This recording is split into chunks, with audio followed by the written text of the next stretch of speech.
And we are live and in living color. A Saturday morning. The rain has temporarily stopped, and it feels almost like summer, doesn't it? Kind of like summer. Welcome to a Saturday morning edition of Drive Time Radio. We'll be a little bit abbreviated today, um, as I'm still a little under the weather. I should probably explain to you, I was not here last week. I did something that people rarely do in Seattle. As you may know, no matter where you're listening to this show from, uh, my main markets of Pittsburgh, New York, and here in Seattle. But in Seattle, it's very rare for somebody to get a sunburn. I mean, dead middle of summer. You just don't expect to go out, sit out in the sun. It's like this place is too far away. It's over the top of the curvature of the earth or whatever it is. It just doesn't seem like it's a place that you get a sunburn. But, of course, I wound up getting a sunburn. And a pretty bad one, to be honest with you. I mean, I hadn't gotten a sunburn like this since like Rockaway Beach in like 1970 or something like that. You know, those days you just used to, nobody put on, I mean, you put on Copper Tone or something like that, or Hawaiian Tropic, right? That's what we all used because it smelled like coconut. We'd lay out on the beach for hours, and if you didn't put the Hawaiian Tropic or something on, you'd get, anyway, I did not put, I went and sat and had lunch with a friend out in the end of Richmond Beach there. And I was sitting outside. I wasn't out there too long, an hour and change, something like that. And next thing you know, I am just burnt to a crisp. And I mean, my face, my head, you know, my arms. And I woke up Saturday morning and I mean, I couldn't talk. That's how bad it was. I literally couldn't open my mouth without it hurting, which for me is a very rare thing. So, you know, I just had to take care of business. So I was not with you last week. I apologize for that. If you were searching around, I got a bunch of emails from people. Where the heck are you? Well, I'm here this week and feeling a lot better. You should have seen my face. I don't know, Friday, Saturday, Sunday, Monday. I mean, I just looked like I just had stuff all over, you know, scabs and everything. And luckily, aloe vera and a bunch of moisturizers and some Tylenols, and the pain went away, and the skin started to come back to its former elasticity. I still got some of it in a few places, but for the most part, it turned out okay. I drank a ton of water too. So if you get the sunburn, I think the thing you got to remember is, put stuff on so you don't get the sunburn. Because aside from the fact of getting the sunburn, I wound up having a severe case of anxiety because of all the people that you hear that get the sunburn and then get, hopefully get skin cancer after a bout with sunburn. Now, I think that happens over prolonged exposure to it, but nonetheless, it's a little scary. No, it's not a little scary. It's a lot scary. And so I was anxious, to say the least, because I get anxious. You know, you get close to 70, you get anxious about everything that has to do with your health. Forget about just this, that, the other thing.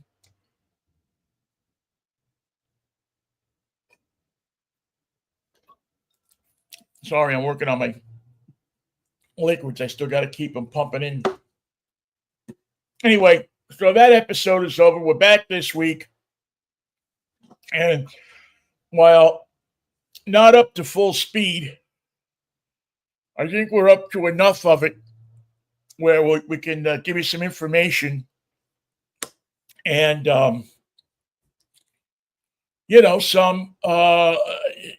we got a couple of cars we're going to look at as well. And I'm looking forward to that, as I always am. Always cherish the time that I spend with you.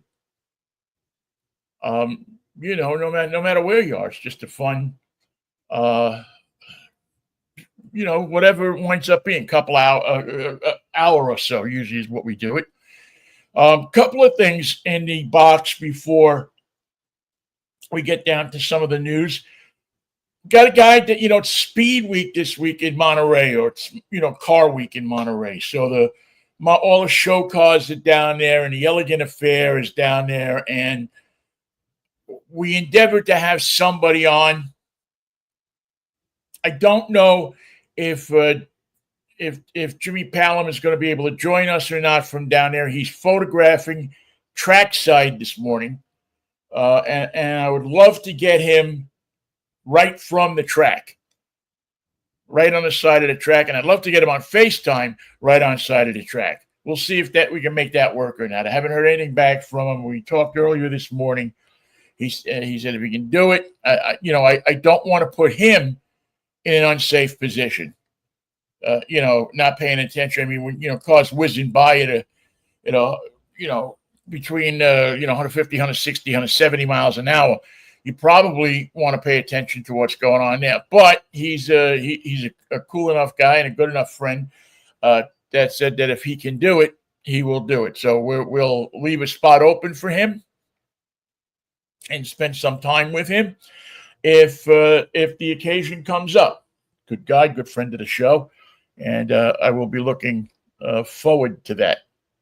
Another thing that we are doing, or have been doing, I should say, is, and this is something that just kind of came out of the blue last week, and I'm really interested to see, and I know a lot of you know me from when I used to do the post game for the Mariners, who beat my Mets last night, and the problem is my Mets beat my Mariners.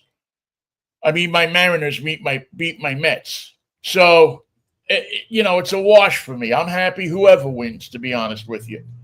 The Mets are the team of my youth, and I still love them and still root for them. But the Mariners are a team that I had a big part in keeping here in this city and keeping in this town, and did a lot of work, hustled my ass off to get them to be able to stay, among a lot of other people. But it truly was a group effort. And I had this,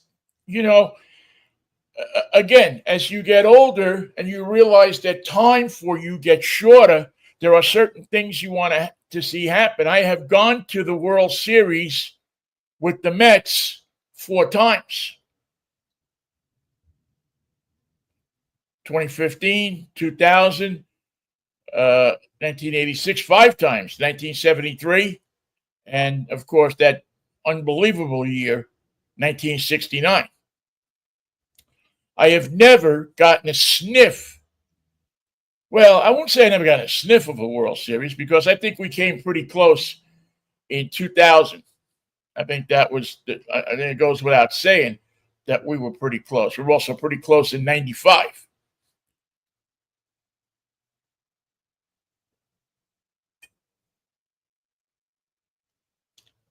But I truly, and I will root for the Mets unabashedly till the day I die. But I want to see the Mariners get to the World Series. I want to see this team that I care about, that I have emotional investment in, that I covered for so many years, that I have friends that still work there. I follow the team. They have an exciting team, and I want it for the city of Seattle. I have told people since I came here in 1993, and people didn't believe me. I said, and I've said this, and I think it'll be proven to be true, that a Super Bowl is great. An NBA championship is great. A hockey championship is great. But there is nothing that beats the World Series. The World Series is, I mean, at the minimum, you get all those playoff games and 2 games at home. Maybe 3 games at home, maybe 4 games at home. Who knows? But it just takes over a town like nothing I've ever seen. And I think that I would love for the city of Seattle to experience that. So anyway, we've been talking about that, and one of the things that we have been talking about is doing some Mariners coverage on this channel. Me doing a post-game show every night, being able to take phone calls. So we're working on that. And hopefully by the middle of this week, I'll have an answer on whether this is a can-do. And so we'll put that in the bag, and hopefully it will happen as also, because that's something that again I would really love to see us able to accomplish. You know, it's something that, like I said, I don't know that I could properly convey what the emotion, what the overriding thing that happens to a city when their team gets into the World Series. And the excitement, the focus on every single player, on every single pitch, on every single game, on every single interview. It's phenomenal. And I wish that for Seattle before I step off the mortal coil. All right. All right. So we got that. And please, if you are interested, if you want to know more about it, if you want to, if you have any thoughts on me going back to doing the post-game show for the Mariners, just for the rest of the season, that's all. Just for the rest of the season. Drop me a line. I can use all the encouragement in this that I could get right now. And the easiest way to get me, of course, is through email at Vinnie, VINNIE, at drivetime-radio.com. That's drivetime-radio.com. You can shoot me an email there, and I always love to hear you if you have questions about the show. One thing we are going to do in this show, and it's the only way that I'll do the show, is if we can take phone calls in the show.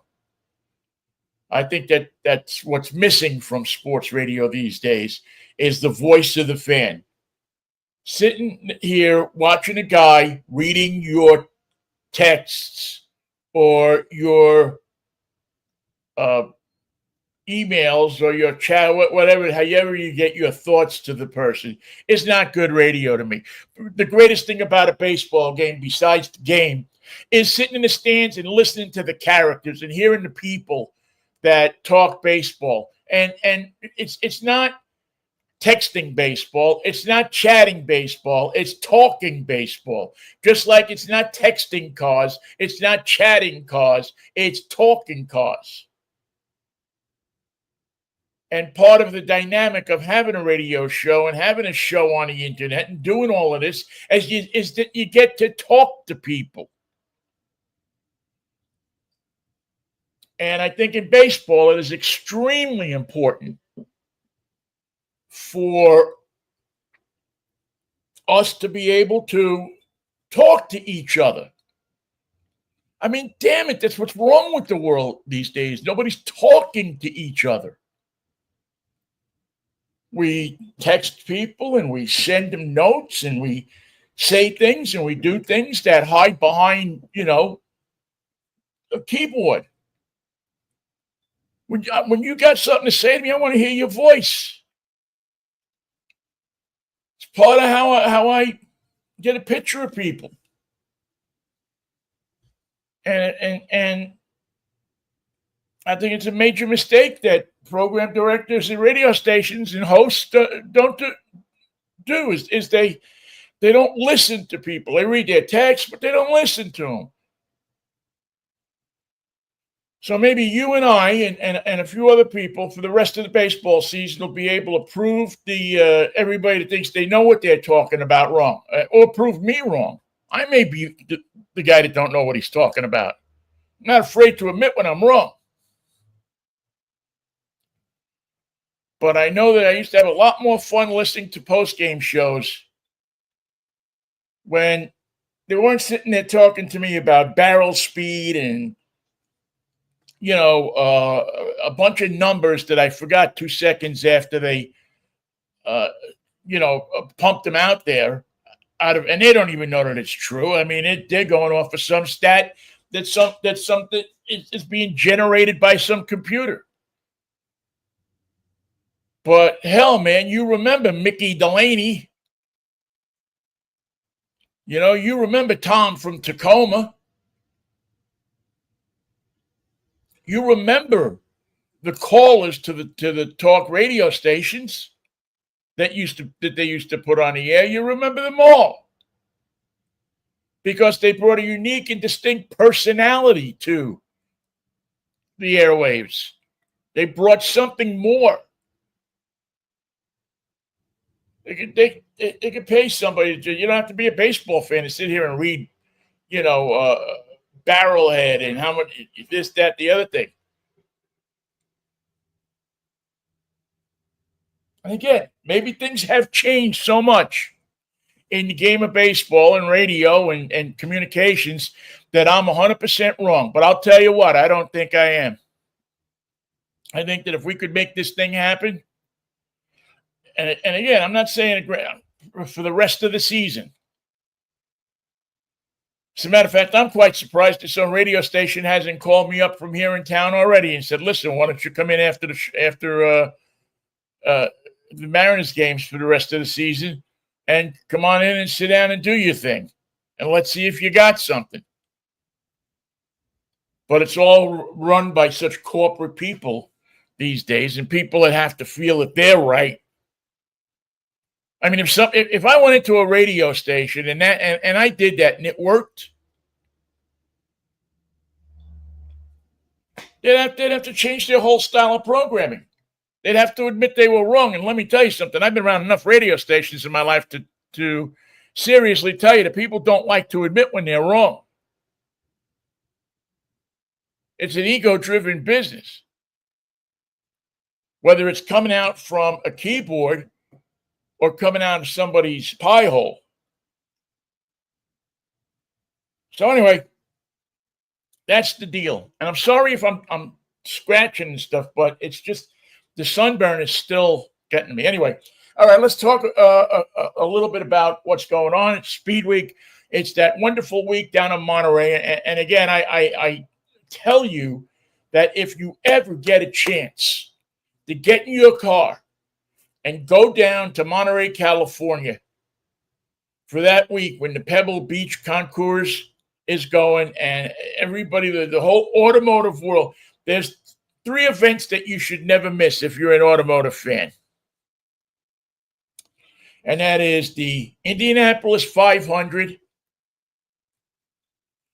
the Speed Week at Goodwood in England. Oh, the cars that they bring out there.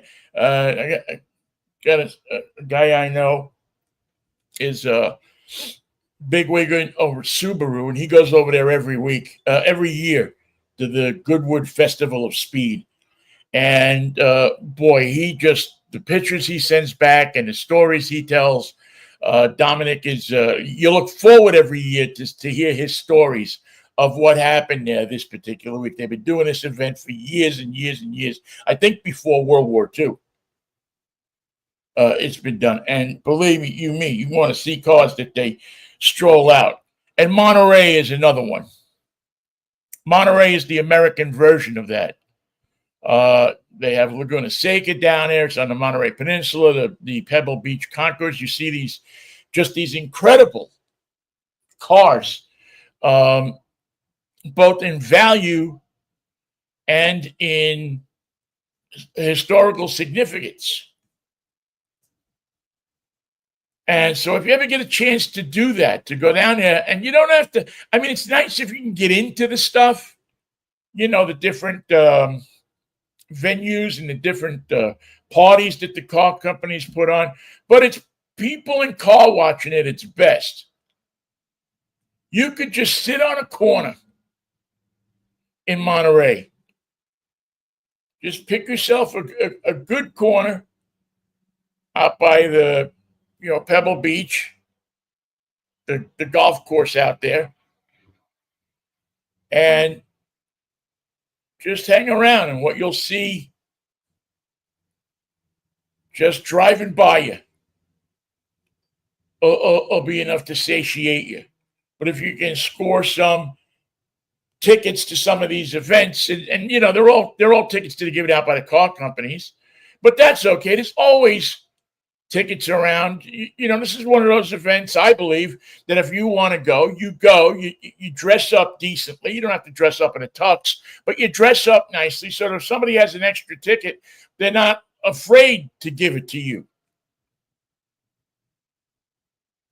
And you'll see some great cars and some great action. There's also Laguna Seca that's going on where our friend Jim Palom is, and lots of cool stuff. It is, it's an interesting year because nobody really knows the financial lay of the land right now. Car companies, the manufacturers are really in this interesting place of not particularly having planned for one thing, and now finding out that the reality of life is very different than what they were planning for 2 years ago. And I'm not going to get into politics. I'm not going to get into this, that, or the other thing. We know that at the end of December, the tax rebates on electric vehicles are going away. And they're pulling back the horns on a lot of this EV research. But now let me tell you something. That may not totally be dead yet. There are reports that are saying that President Trump is looking at the EV policy. And while it won't be what it is, they're not going to give you $75 for every EV car that rolls off the line. There could be some change. There could be some meeting of the minds somewhere in the middle. The situation of putting more chargers into the infrastructure may stay there because of the jobs it's creating. I mean, you go across this country, everywhere you go, you see facilities putting in electric chargers so that you can drive across country without worry of losing your a charge out in the middle of nowhere. Also, I had a very good experience. It was an interesting experience. I'm not going to say it was good or bad. It was, I got to use a Tesla supercharger for the first time. I don't know if you're familiar with that deal, but Tesla opened up their network to non-Tesla vehicles. We're at the beginning of it, but Fords, Kias, many of the electric brands, Hyundais, with an adapter can use a Kia supercharger. I mean, a Tesla supercharger. Now, I have to be honest with you. I have used all of these networks. The Electrify America, the this network, the that network, the ba-boom, ba-bing, ba-bop network, Aunt Nellie's house. And the Tesla was by far, once you knew how to use it, was by far the easiest of the connections. It was, and I guess if I had been a little bit more tech savvy, it would have been easier for me. I had to use one up in Mount Vernon. I was driving that K6 EV6 last week, the Kia EV6, and I'm running out of power. So I'm up in Mount Vernon, and there's a large Tesla supercharging bank up there, right by Costco, not too far from Costco.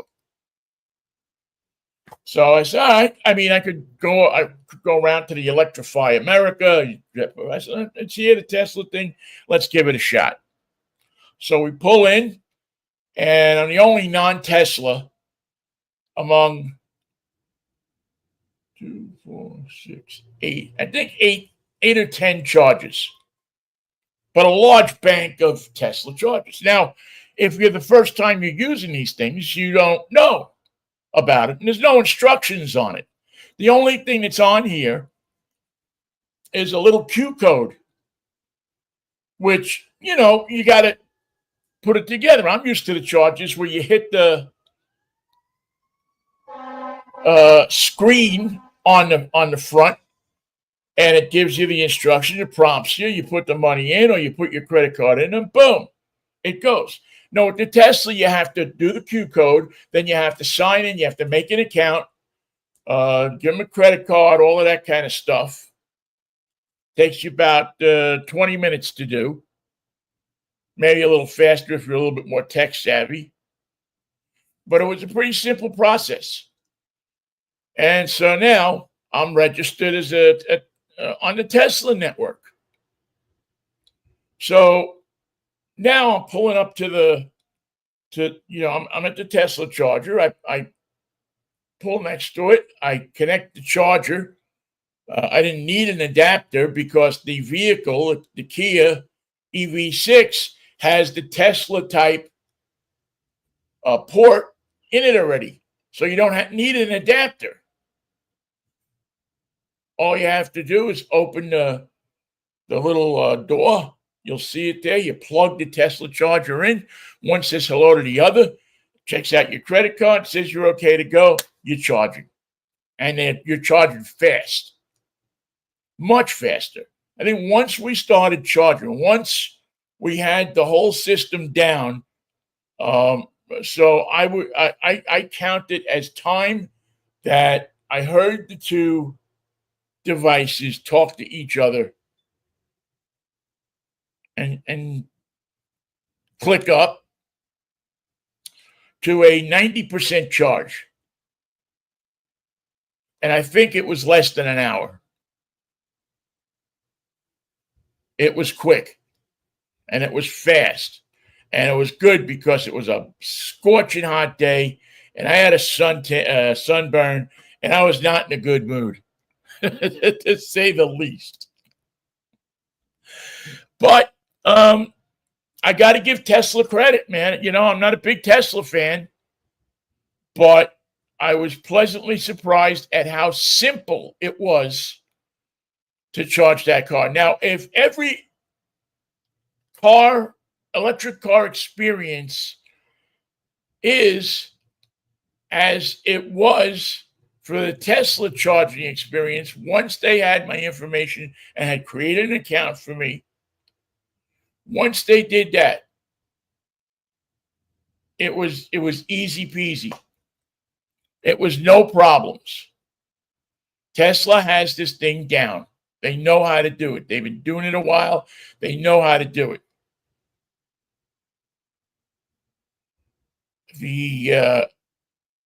And it was interesting too in that a lot of people, Teslas came over to look at the EV6. It was the star of the show. I mean, let's face it, all of their cars look alike except for the one goon who had a Cybertruck that was parked in the middle of this whole thing. But everybody else was over and taking a look at the EV6 and enjoying it. And I let him roam around it. I got nothing to hide. Yeah, go ahead, take a look. Sit in it if you want. Knock yourself out. But it was, at least there was some. But then, of course, being Tesla owners, then they had more, I don't know, 3, 4 of them started to consistently tell me how much better their car was than the Kia.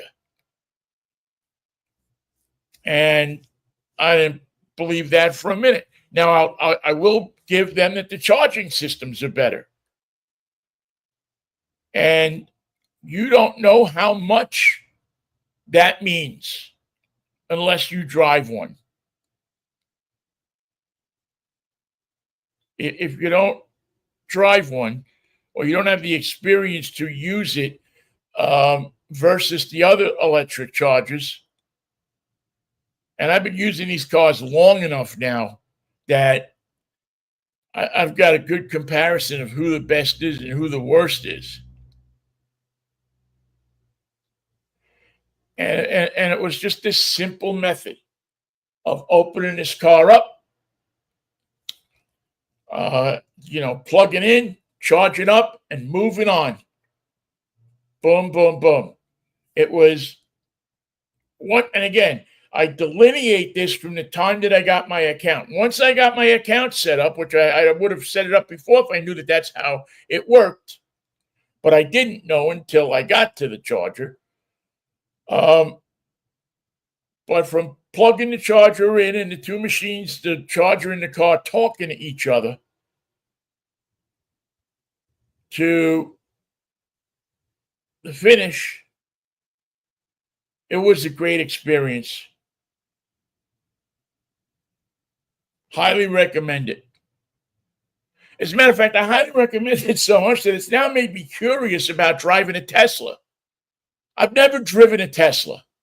They don't offer press cars except to the muckety magazines that, that I'm not in that category of. But now it's piqued my interest. Now I want to see what it's all about. So maybe at some time in the near future, I'll have to borrow a Tesla from somebody or rent a Tesla. Maybe I'll go to Turo and see what they get for renting a Tesla for a day. And we'll have to do a feature, My Day with the Tesla. But judging by the way that they have that set up, if you're an electric car owner, it makes the experience of using an electric car much easier. Much, much easier. And anybody who you talk to that uses an electric car or considers it, that's one of the big things that scare them away, is they hear the horror stories about the charging network. And you may not like Elon Musk. I'm not a big fan of Elon Musk either, but the guy's got something. Or his engineers have something, or what he demanded out of them means something.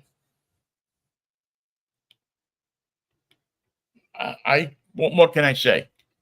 A great experience for charging. And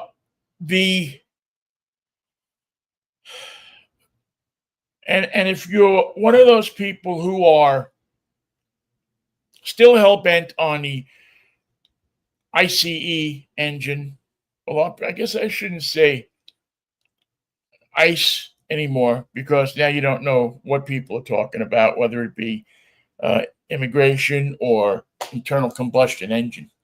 But if you're a piston engine fan, have no fear. There are piston engines are popping all over the place. Dodge is coming out, with a number of piston engine cars where their planning was going to be electric. They're not getting rid of the electric, but they are making substantial piston engine offerings as well in models that they've already talked about. They're as a matter of fact, they're doing this kind of customization program. And if you're a Dodge Challenger fan. What is it? The Charger or Challenger? Daytona, I think it is. Anyway, one of the Dodges, you'll be able to configure it. I think it's over 6 million different ways. You'll be able to go to your dealer, I guess, is how that's going to work. And you'll be able to order up that car just the way you want it. Now, Ford had a similar announcement earlier this week. Jim Farley of Ford took to the airwaves Monday to address the media and anybody who was interested in Ford's plan. They called it a Model T moment, referring to the invention of the Model T and the realization that if you built these cars a certain way, that you would build them in such a way that they would become accessible for the mainstream public. The $275 Model T, which is what this country was built on. The ability for anybody, or almost anybody, to own a Ford. Access to the masses. And Jim Farley has said, and I didn't listen to all of it, but I listened to a good proportion of it, or a good portion of it. And I got to tell you, I think the guy's got something. They're going to do what they did with the Model T. They're see, for electric cars to be successful, they're going to have to be accessible. That you can't walk into a dealership and the lowest price listed for an electric car is $60,000 or $70,000 or $80,000.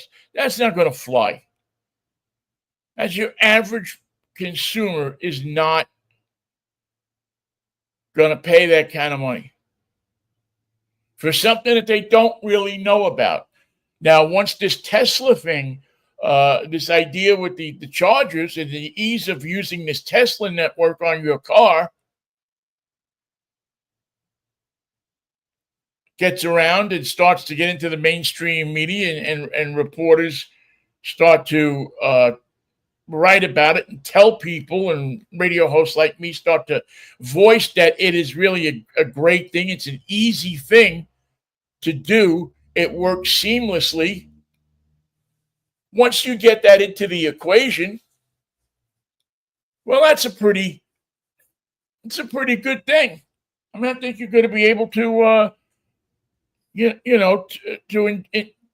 to at the very least take away some of your fears about electric cars. Now, that doesn't mean that you're going to all of a sudden get deep into your pockets and come up with $75,000 for an electric car.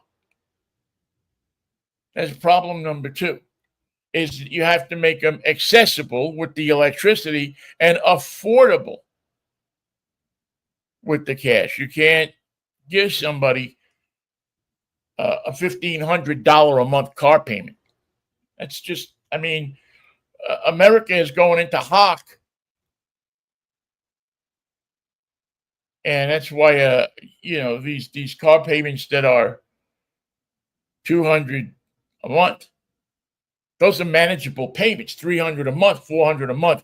But when your choice is in electric cars is $70,000, sorry, your average price that somebody goes out and pays for a car these days, that's the average retail ticket is over $49,000 for a new car. It's criminal. Absolutely criminal. So Ford has said, well, listen, we think we can revisit the idea of Henry Ford and simplify the process. Make more components that are shared among different cars, so that if you want a high performance Mustang and you want an electric car, that will have a high performance Mustang that's built on a certain platform, and with these modifications to the platform, essentially custom building you an auto, you'll be able to get your high performance Mustang with 500 horsepower, all wheel drive, all the stuff that you want. If you are a person that needs a car to go back and forth to work, we'll be able to give you on the same platform, but with a different body, with different components inside, that same car for $30,000. Not the same car, but the same platform with different things on it for $30,000, giving you that car payment of X amount of dollars a month that keeps you in your budget and keeps things like repossessions and all that kind of stuff from happening. And you would look like a hero to people, because you would have delivered to them access to this new type of transportation that can be a big mover in saving the planet, in reducing the emissions, in reducing the carbon, in taking care of the planet, in leaving it a better place, at least electric-wise, a better place than we found it. So I wish them a lot of luck. It's here. The future is here. It's knocking at the door. It's just right now a matter of are we brave enough to open the door and go inside and take what we need? And are we willing to endure some of the things that will happen to the automotive industry once we once we open that door, once we start to look? I think it is. I think you're starting to see more and more investment in things like lounges around charges and things like that I've been saying for years is one of the things that are going to attract people to electric cars, is the ability to park your car, go inside, have a cup of coffee, socialize with people while your cars are being charged. I think that's a very, very important thing. So that's something that, as we move more into the future, move more into looking at electric cars, that we're going to see more of. And I'll be keeping a close eye on it, because I know even if you have no interest in electric cars per se, I think you still have an interest in what they are, how they work, why they do what they do, why you're telling me they're better. How are they better? I'll tell you. So, a great car. Lots of buzz this week about the Slate, which is the Jeff Bezos backed little pickup truck that is supposed to be have a list price of under $20,000, but it'll be a very stripped down version, and you'll add items to it. It doesn't even come with a radio. It comes with a USB plug, so you can put your iPhone in there and charge it up while you're driving, and you'll get a way to put all different kinds of accessories. You want to make it, you'll be able to buy a version. They'll convert into a SUV. You'll be able to. I mean, it's just a ton of stuff. I think they got a winner with this Slate. Now, again, I haven't driven one yet. They're not out on the street till next year, but they're giving people choices. And I think choices is what people need. How do I make a choice that's the right choice for me? If I don't like the choice, can I take it back? Can I change it? That's something that I think that people are excited about. In the auto industry, people are excited about it. And I think the consumer should be excited. Let's face it, if you're a car consumer, you have not had a lot to be excited about over the past year. It did seem like things were going back the consumer's way. There was a nice set of rules that can protect the consumer from unscrupulous car dealers. That got washed out.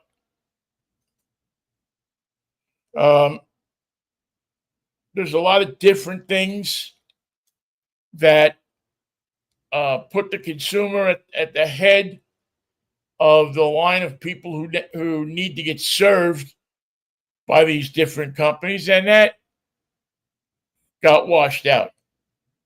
But now we're seeing it maybe start to make a U-turn and come back the other way. Time will tell, but the car business is in flux right now.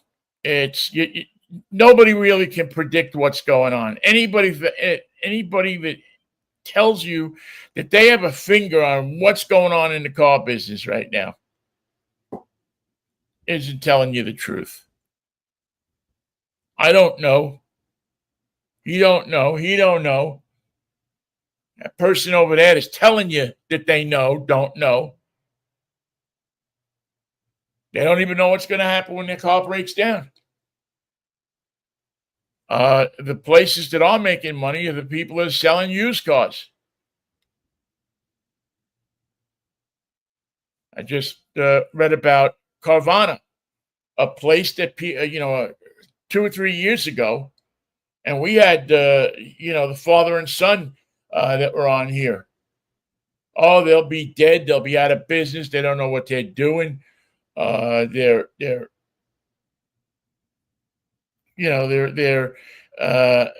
on the cusp of going to jail for fraud. Well, it was nothing of the sort. And it was disappointing because I like these two guys that came on, and the folks from Car Edge. And I was in business with my father when I was younger, and it was a kick. It was some times that was a little crazy, of course, but it was always a kick to be in business with your family. Anyway, but these guys had it wrong about Carvana, dead wrong. Carvana showed a record profit their last quarter. They're selling cars like crazy. They can't get their hands on enough of them. If you have a car and you're trying to sell it, if it's in a certain type of vehicle that they're looking for, they're paying you top dollar above what it's worth. And you go in there, they have their own finance company. They finance you. They send you out the door. It's easy peasy. So if you can't afford a new car, you have an alternative. There's right up the block here. There's the CarMax. And then there's, of course, the tried and true, look in the paper and get your, buy it off of Craigslist, or, go to a regular pay it where you pay. But there's a lot of alternatives for people who want to buy a car. Even if it's not that dreamy new car that you were looking for. There's 2 or 3 year old cars that are out there. But again, you got to know what you're doing when you buy a car, or else you could wind up lose a ton of money very quickly. Very quickly. Car shows continue. It's that season where now I don't know if LeMay is this weekend or next weekend, but if you can get out and support your local car show, I know that there's a good little car show that happens up here. I don't know if you're familiar with Krista Ministries, but check your local senior apartment complexes, because a number of these places have car shows where it's a kind of an abbreviated thing, but what they like to try to do is one day bring a small car show into senior citizens' homes so that they maybe, even though they, it's hard for them to get out to go to a lot of these car shows, well, these people bring the car shows to the seniors. Doesn't mean they love, just because a senior can't get around, doesn't mean they love the cars less. Except for the two that stand out in front of the house. Oh, these mufflers, these kids, But I think Krista Ministries holds one of those. And it certainly gives you an opportunity to go out there and, mingle with some senior citizens, older people, and gives you a chance to perpetuate the sport, the hobby of being an automobile enthusiast. So something worth it of your time, I believe.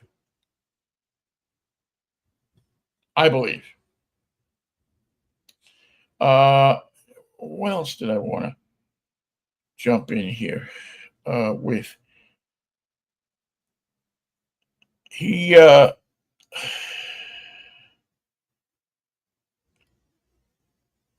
There's just by the way, there's an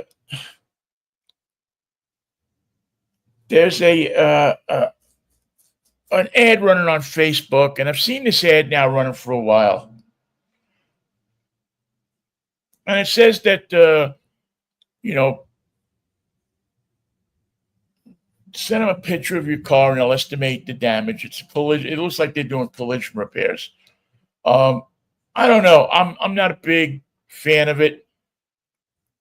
And the reason I pick it out is they make it seem like if you fill a form out and let them deal with the insurance company, they'll be able to help you out.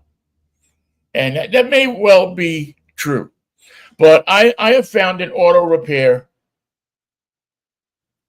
that one of the best things that you can do is deal with a local reputable shop. That it's a shop that it's a thing that when you're putting people cannot take a picture of your car and estimate the damage from an accident. I've done it long enough to know that there's all different types of angles where it's hit, suspension, this, that, the other thing. Take the car to a local professional that knows what they're doing. With all the systems on a car these days, with all of the different things that could go wrong, you're better off having somebody that knows about that car. It doesn't necessarily have to be the dealer. I'm not saying just take your car to a dealer. But take your car to somebody that knows what they're doing with the car. Get it professionally estimated and take it from there. Don't put your or your family's life in the hands of somebody who tells you that they can estimate your car over the phone or whatever.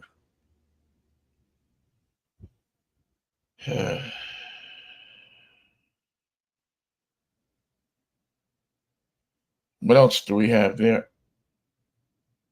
It's funny. My friend Kathy, who used to work for Chrysler, Kathy at Chrysler, I love her. She's such a dear person. She's saying that she will officiate weddings. She is an ordained minister. I am an ordained minister myself. And so if you want to get married by me, not to me, but by me, or renew your vows, I'm available for that kind of thing. because I'm just I'm a guy that likes to make sure that people are you know are doing okay. So if you want to get married and renew your vows, give me a holler. We can always work something out. All right, let's take a look at what we are. Yeah, I got to do that, don't I? What we got to get up here. Uh, and take a look at, where do we go? Where are you? Oh, okay. Boom. This is, I'm a long time advocate, long time fan of small pickup trucks. I don't think you need $80,000 or $90,000 worth of barrage and belching smoke and everything else to have a decent pickup truck. Now, if you need one for work, that's a different story. But this craze of people driving pickup trucks as their passenger cars, God bless them. I love pickup trucks. I've owned several of them, but they have gotten outrageously big and outrageously unuseful. And they've come with a characterization of people that drive them as not being the friendliest, nicest people because they have more metal than you do.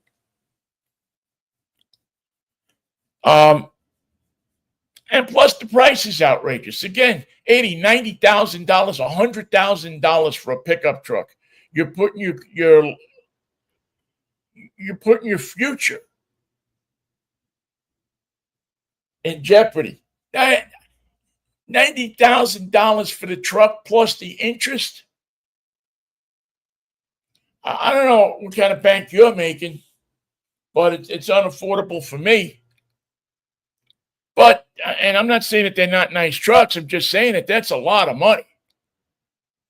So I have been advocating for years, and hopefully Detroit's been listening, that there has to be something that's cheaper than that.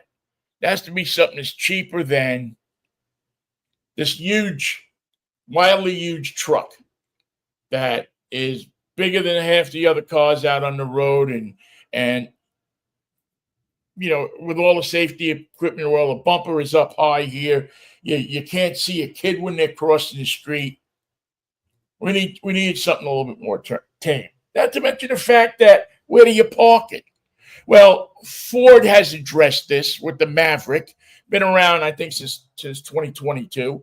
Wildly successful. I remember when they first came out, you couldn't get one. You can't understand it.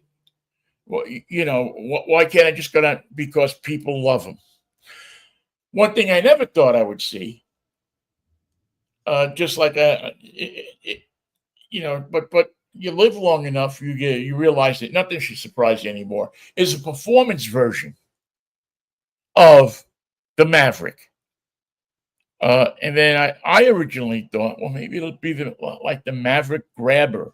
Remember the original Maverick that came out from Ford? It was $1,995. And then they had that version with the stripes on it.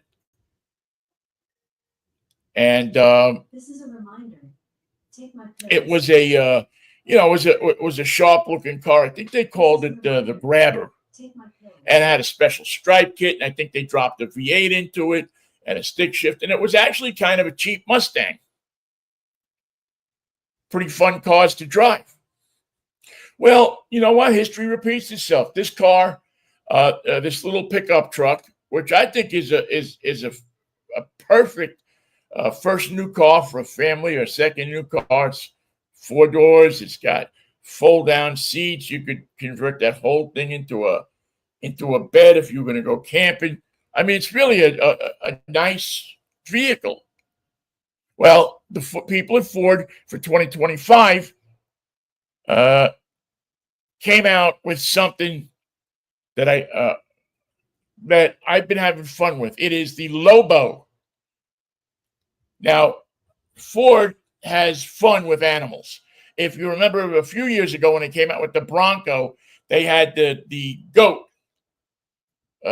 goes over any terrain. GOAT, which a lot of people think GOAT, greatest of all time. But they had goes over any terrain. You dialed it in and it set up the suspension so it would go over any terrain. The Lobo has a similar setup. They've put stronger suspension parts in it, more horsepower, reinforced suspensions. They raised it in one part, lowered it in another part, and take a look at this as part of our Yo, Vinnie, what are you driving this week? Because I think Ford has scored maybe one of the bright spots for Ford in the past couple of years. Take a look at this.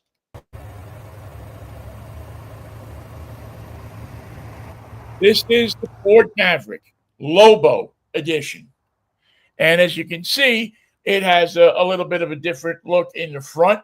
It's got those blackout wheels that are sitting on all-terrain, really good Goodyear tires that are different and more traction conscious than the regular tires that you would find on the Maverick. It's got a different color scheme, as you can see. The black and the blue is a very, very sharp. I'm surprised they didn't put two stripes on the hood. But the Maverick comes up with a lot more horsepower. Nothing that's going to drop you in your seat. Nothing that's going to scare you or anything like that. But it comes up with a very, very good amount of horsepower that will really give you an opportunity to make it go a lot faster. It'll run you to 0 to 60 in a phenomenal amount of time. I'm just looking for the there it is, the horsepower, 250 horsepower, 277 pound-feet of torque. And a truck like this truck goes. As a matter of fact, it's the only small truck that I've ever seen with track mode. Yeah, that's right, track mode. You slip it, you have economy, you have sport mode, you have on the mode selector, the last one is track mode. And a little light comes up on the dashboard, says for track use only. And it eliminates and dampens down to the certain drive ratio, which makes you feel like you're in, I don't know. I'm not going to say it makes you feel like you're in a Boss 302 Mustang or a Mach 1 or something like that. But it's got some power. And it'll kick you back into your seat. And the 7-speed automatic, got paddle shifters, really has a lot of get up and go, a surprising amount of get up and go. I was really shocked at when you put it into that track mode, how fast this thing was. It was electric car fast. And which was, pretty good on a car that weighs 3,890 pounds.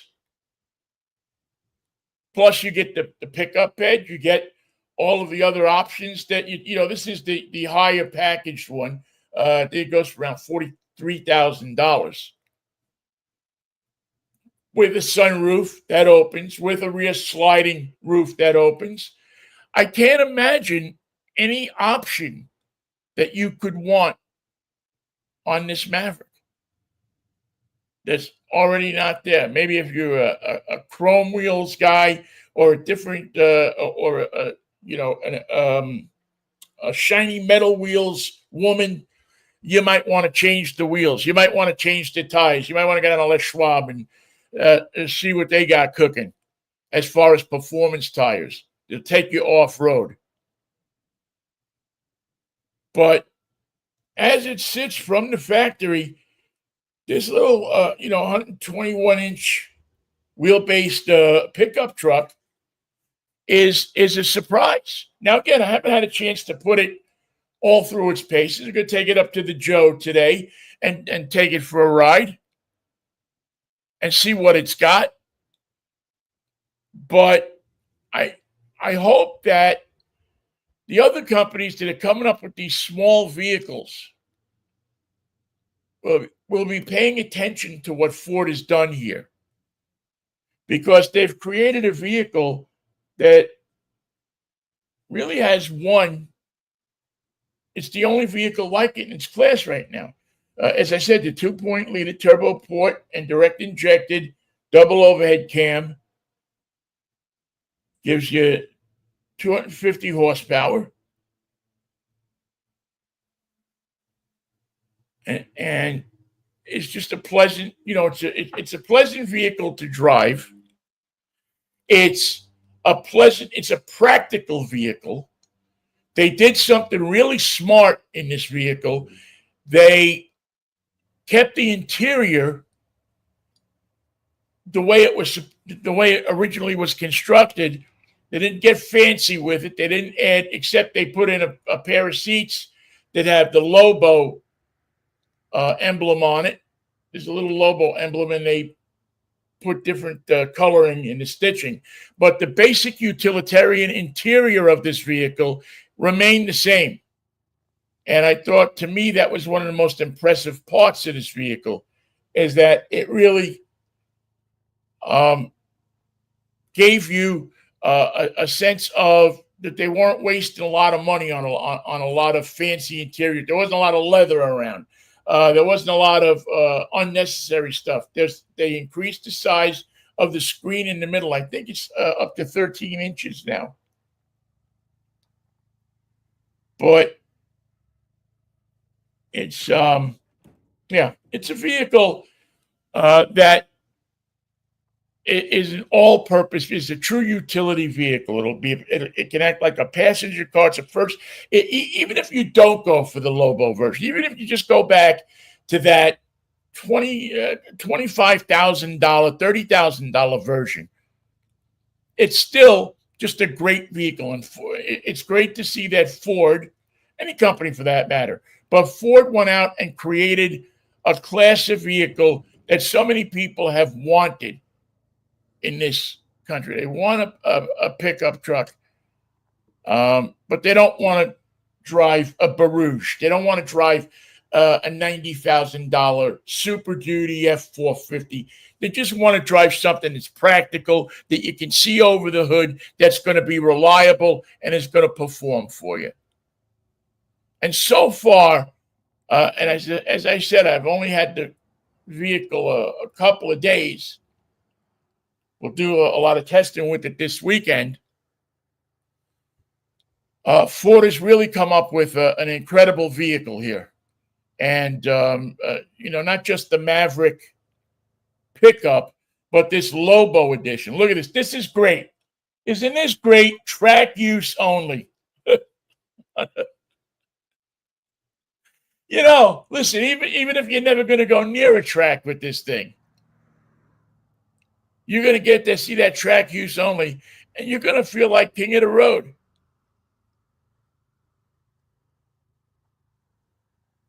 Once you see that track use only, you feel like king of the road.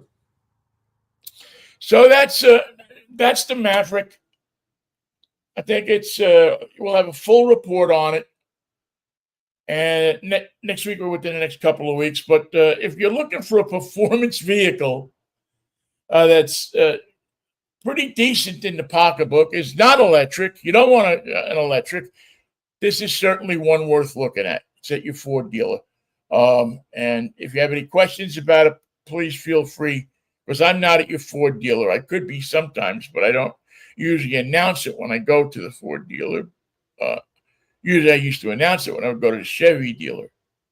But that's the way it is. All right. A winner. It's the only vehicle like it out there until we see what else comes along.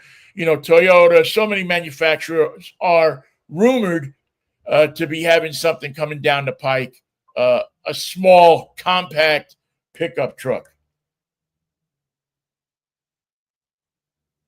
So good luck to Ford with the Lobo. Good luck to you if you buy one. They're a lot of fun. This one is a lot of fun. I can't wait to get back out in it and listen to it. I'm going to take a nice long ride tomorrow and get myself smiling. Because a good Sunday ride, believe it or not, I think always is a great way to make you feel better. All right, that's going to wrap it up for another edition of Drive Time with yours truly, New York Vinnie. Again, I'm sorry, I'm still a little under the weather. I'm recovering. I'm sure by next week we'll be back up to full speed. We'll have guests. We tried to have somebody from Monterey for you. I don't even know if they're showing anything from Monterey or not. But please, by all means, if you have a question about a car, you want to know something about either electric or gas cars, drop me an email. Just leave something in the comments. NYVINNIE at drivetime-radio.com. I'm always on my Facebook page. NYVinnie. Always you can always get me on the socials. All right? All right. Thank you so much for listening. Monday morning, 10:10 with Michael Knight. I will be here with you. And Mikey will be, and we'll be keeping our eye on what's happening. And don't forget, if you get a chance on Sunday night, the Mets and the Mariners in the Little League Classic in Williamsport, Pennsylvania. It's a place that always touches my heart. The Little League. I've been to the Little League World Series out there, and been to the Little League Museum, and so on and so forth. And it's another one of those places. If you're going to Cooperstown, what's it hurt to go a couple of 100 miles to the south and go see the Little League Museum as well? All right, we crammed enough stuff in here today, Vinnie. Yes, you have. You've gone 13 minutes over, and that's okay. See you Monday morning. Thank you so much for listening. Always appreciate it. My name is New York Vinnie, and we will see you Monday morning, if the Lord's willing, and the creek don't rise. Have a good rest of your weekend. Get out of the house. Go see a car show. Bye-bye.